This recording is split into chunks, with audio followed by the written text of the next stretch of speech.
Assalamualaikum warahmatullahi wabarakatuh. Apa kabar pemirsa?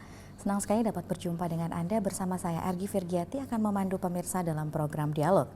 Adapun tema yang diangkat dalam dialog kali ini ialah upaya peningkatan potensi perkebunan dan peternakan Tabalong dalam rangka menyambut kehadiran IKN.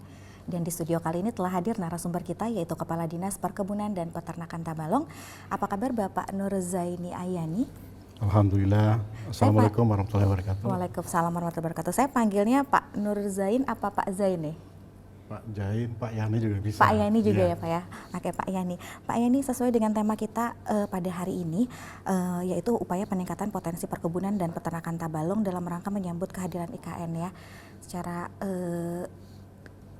menjadi potensi atau mungkin menjadi indikator yang cukup penting ya Pak ya untuk menyambut kehadiran IKN nanti. Nah, Bapak bisa disebutkan potensi yang dimiliki Kabupaten Tabalong di bidang perkebunan ini apa saja nih Pak?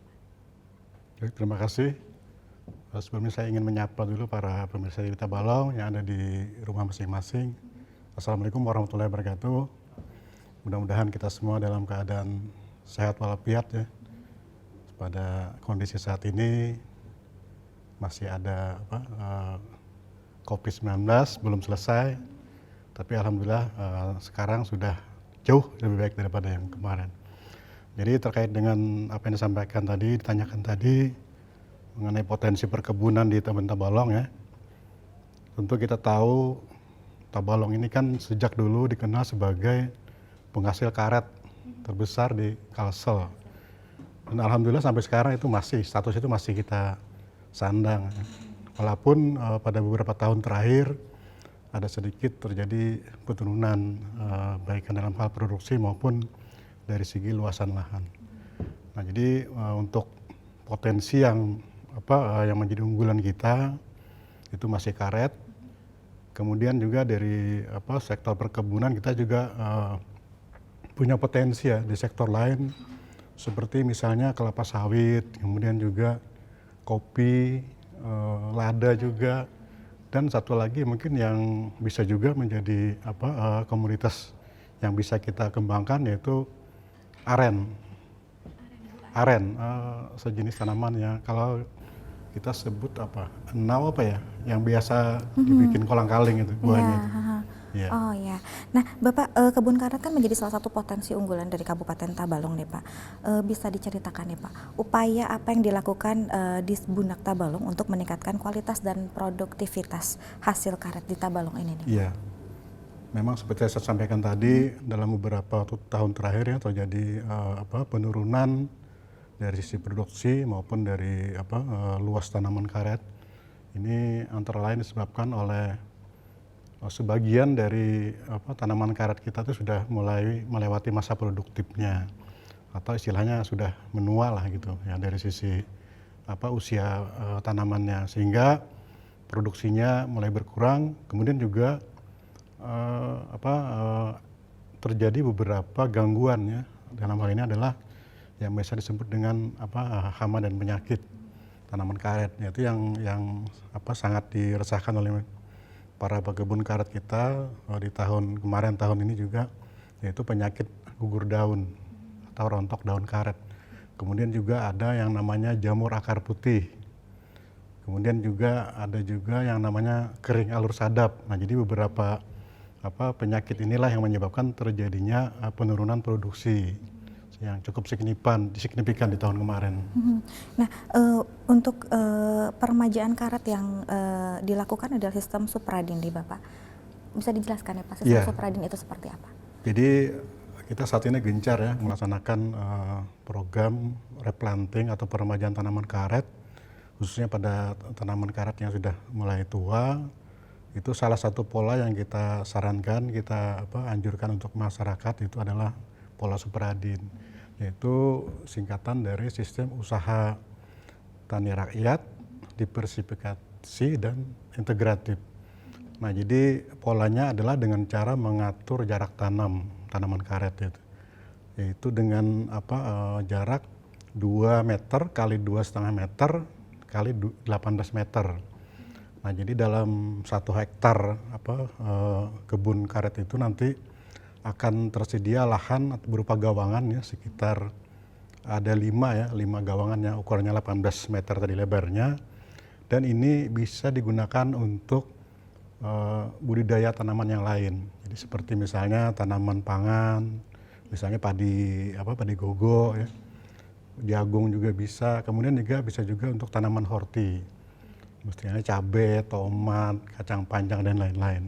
Sehingga diharapkan dengan adanya pola yang seperti itu produktivitas lahan akan semakin meningkat karena bisa digunakan untuk berbagai macam jenis tanaman, dan nanti diharapkan dengan adanya budidaya tanaman itu akan meningkatkan pendapatan petani karet khususnya. Iya, jadi menanggulangi tadi dari yang penyakit tadi ya Pak ya, lalu lahannya tersebut digunakan bisa untuk tanaman yang lainnya ya Pak ya. Jadi memang saat ini kan harga karet kan beberapa tahun terakhir ya, sangat fluktuatif dan bahkan kadang di harga yang sangat rendah, sehingga petani ini merasa kesulitan pada saat harga itu jatuh.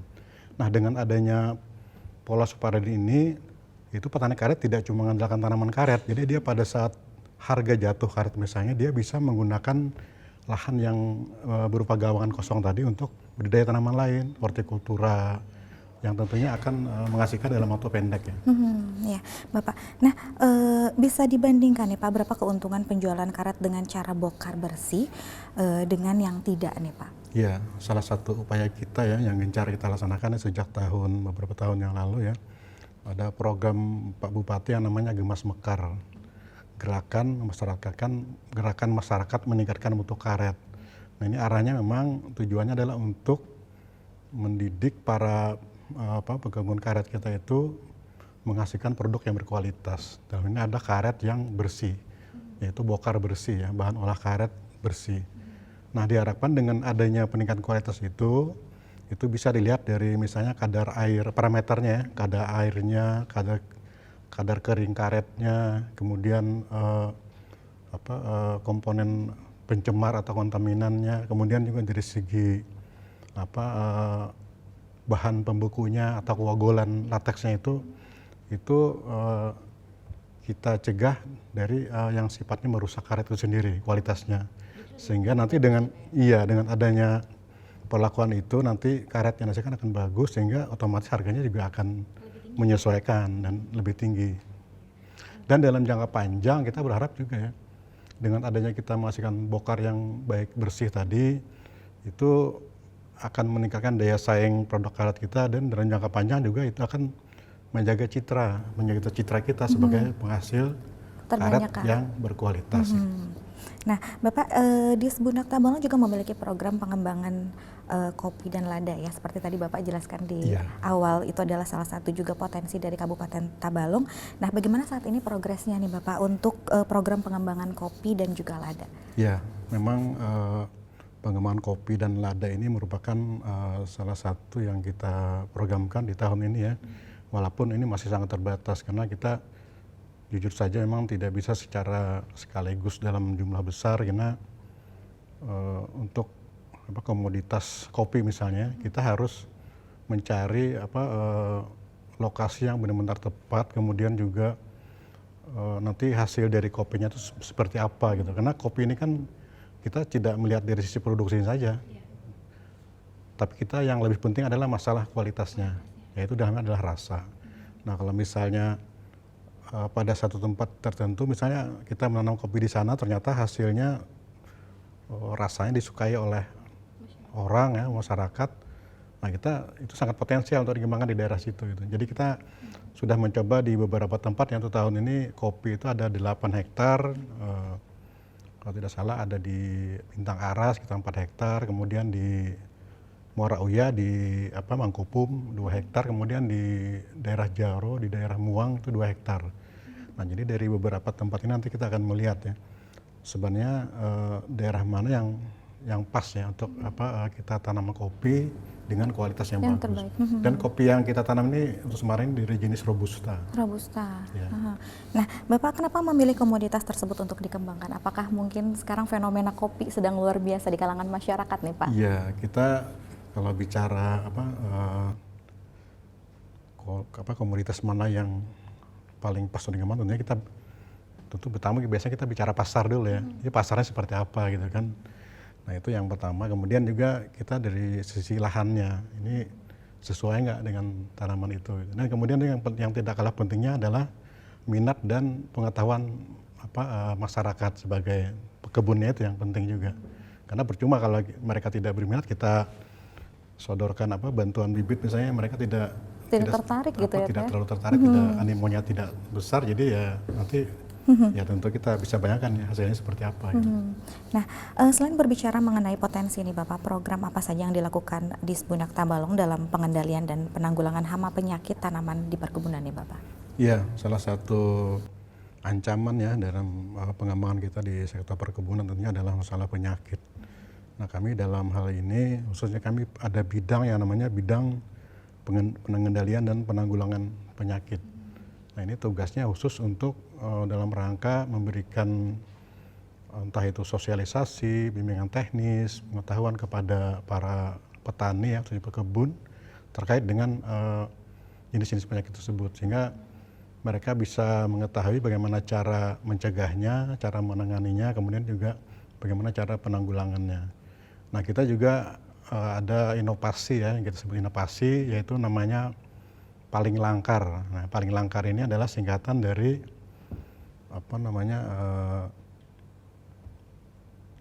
penyuluhan keliling ya terhadap penyakit karet atau cara penanganan penyakit karet.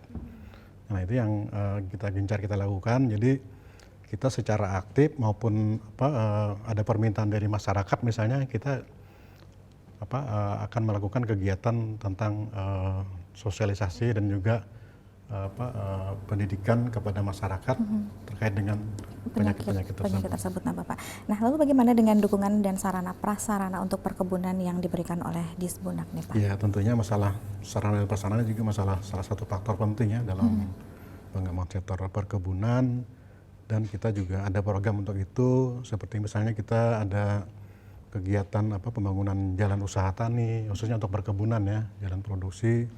Kemudian juga kita tahun ini juga ada membangun gudang OPPB. Kemudian juga kita juga memberikan bantuan peralatan, misalnya seperti alat pengolahan pakan, kemudian alat untuk melakukan penanganan terhadap penyakit, misalnya seperti yang tadi saya sebutkan penyakit gugur daun, kita ada memberi bantuan berupa alat fogging ya, karena itu kan alat daun-daunnya harus dibersihkan, disemprot dengan fungisida, karena penyakit gugur daun ini penyakitnya adalah jamur, jadi dia harus disemprot dengan fungisida, bahan fungisida atau pembasmi jamur. Ya, terima kasih Bapak. Baik pemirsa, kita istirahat dulu sebentar, kita akan lanjutkan obrolan kita mengenai potensi peternakan yang ada di Tabalong. Jangan kemana-mana, tetap di program Dialog.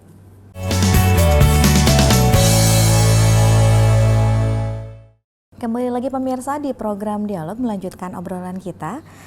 Hal apa saja nih Pak yang telah dikembangkan oleh Disbunak Tabalong terkait dengan potensi peternakan di Tabalong nih Pak? Kalau kita bicara peternakan, saya kira yang pertama perlu kita informasikan ya, bahwa kita ini masih memerlukan ya, atau membutuhkan yang namanya daging, baik itu daging sapi, daging kambing.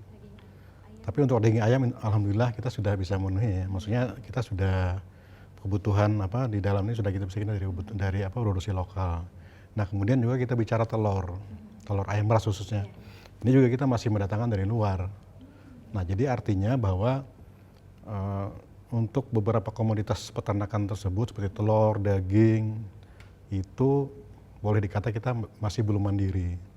Nah jadi ini boleh dikata ini merupakan potensi pasar ya yang ada di wilayah kita sendiri gitu. Kita belum memikir untuk mengirim keluar, tapi untuk kita sendiri masih memenuhi kebutuhan masyarakat di dalam sekali dulu ya, gitu Pak, kan. ya? Nah sehingga kita sangat concern ya untuk upaya agar paling tidak kita bisa memenuhi kebutuhan itu dengan cara kita menggabungkan peternakan, baik itu peternakan unggas, peternakan sapi, kambing dan lain-lain di Tabalong.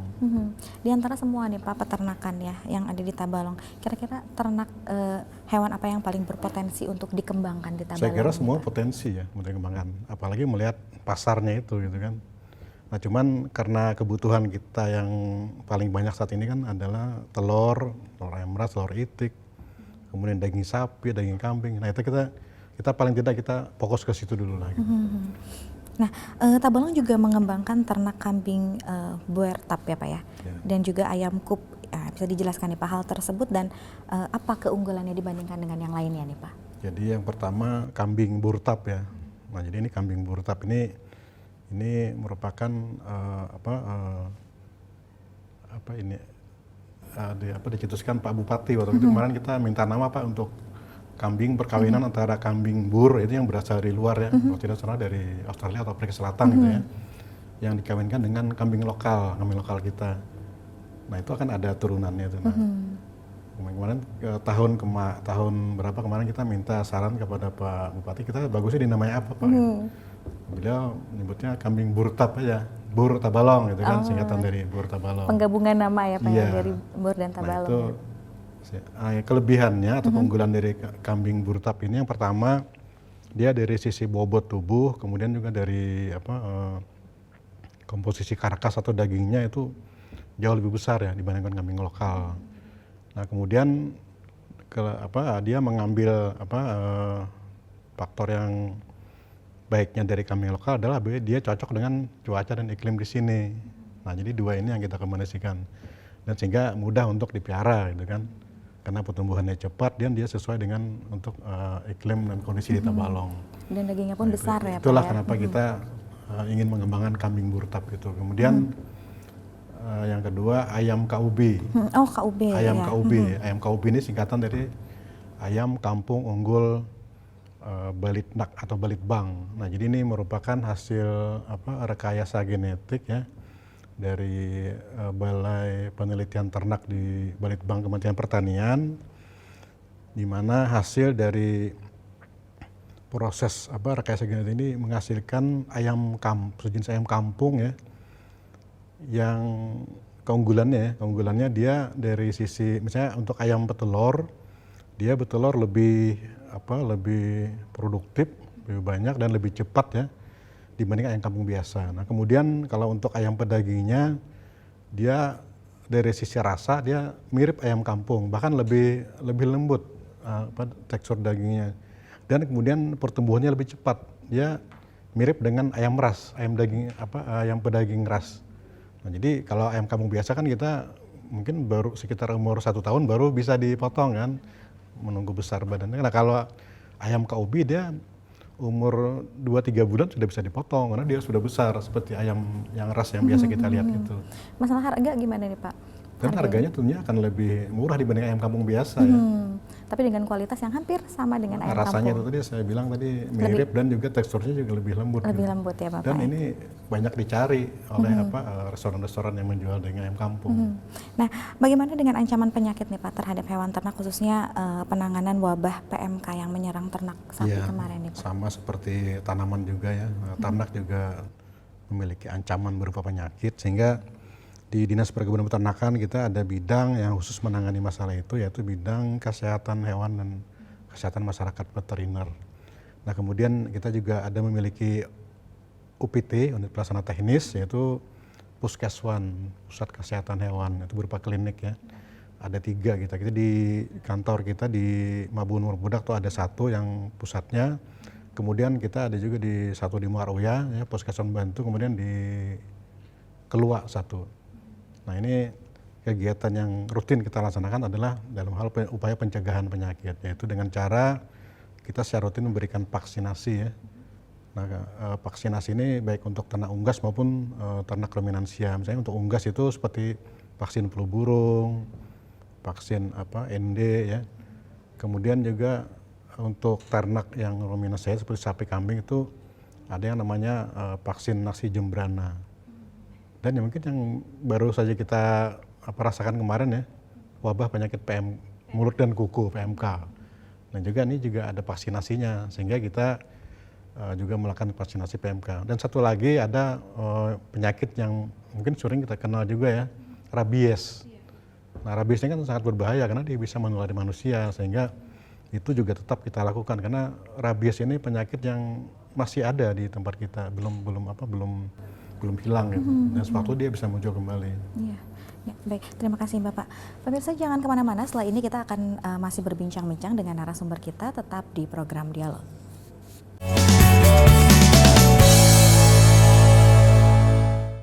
Terima kasih pemirsa, Anda masih setia bersama kami. Kita akan lanjutkan obrolan kita lagi.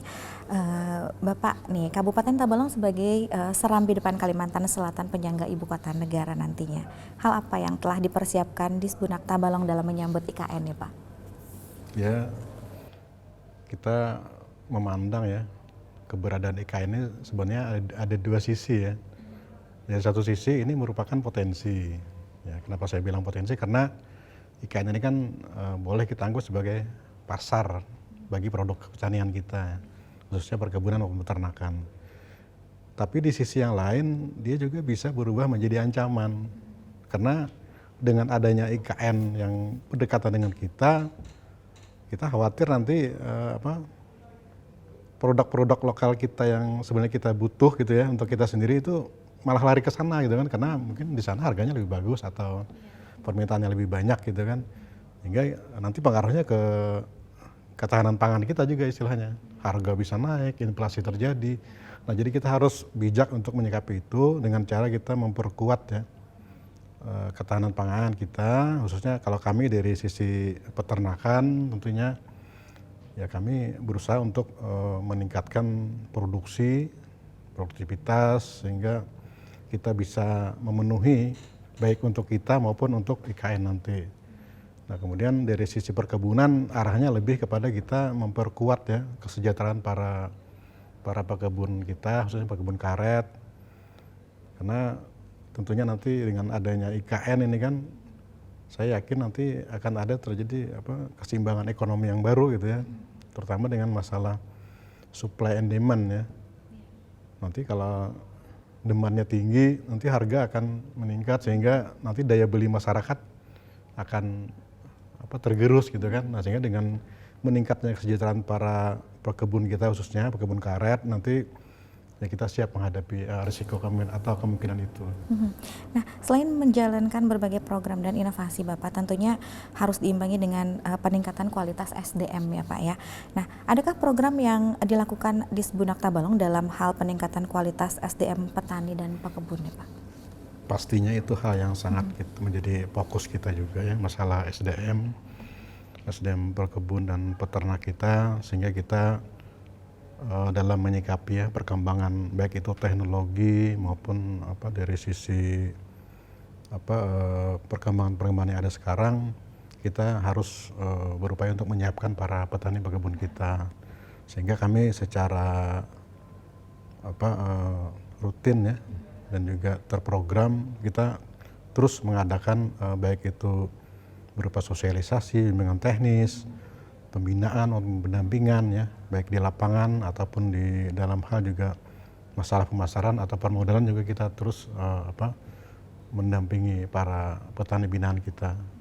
Nah ini upaya yang terus kita lakukan, dan kita juga sampai itu kita harus sebelum kita membina mereka tentunya kita harus meningkatkan kemampuan kita juga kan, harus kapabilitas kita juga harus ditingkatkan gitu. Iya, karena selain memiliki potensi juga sumber daya manusia itu menjadi hal yang penting dan saling signifikan. Itu faktor yang sangat menentukan SDM. Percuma kalau kita memiliki potensi yang banyak ya Pak ya. Iya, yang banyak tanpa didukung SDM yang bagus kan percuma. Jadi kita misalnya kita mau memberikan bantuan entah itu bibit, pupuk atau dan lain-lain ya kita harus menyiapkan mereka juga kan untuk bisa mengelola itu dengan baik. Ya, terima kasih Bapak. Tidak terasa perbincangan kita kali ini sudah berakhir. Terima kasih sekali kepada Bapak Nurzain Ayani yang telah meluangkan waktunya dalam program Dialog. Saya Ergi Firgiati beserta kru yang bertugas pamit undur diri. Semoga kita dapat berjumpa kembali minggu depan. Dan tetap saksikan program Dialog yang dapat diakses melalui aplikasi TV Tabalong di handphone Android dan iOS, serta juga dapat diakses di YouTube program TV Tabalong. Akhir kata, wassalamualaikum warahmatullahi wabarakatuh. Waalaikumsalam warahmatullahi wabarakatuh.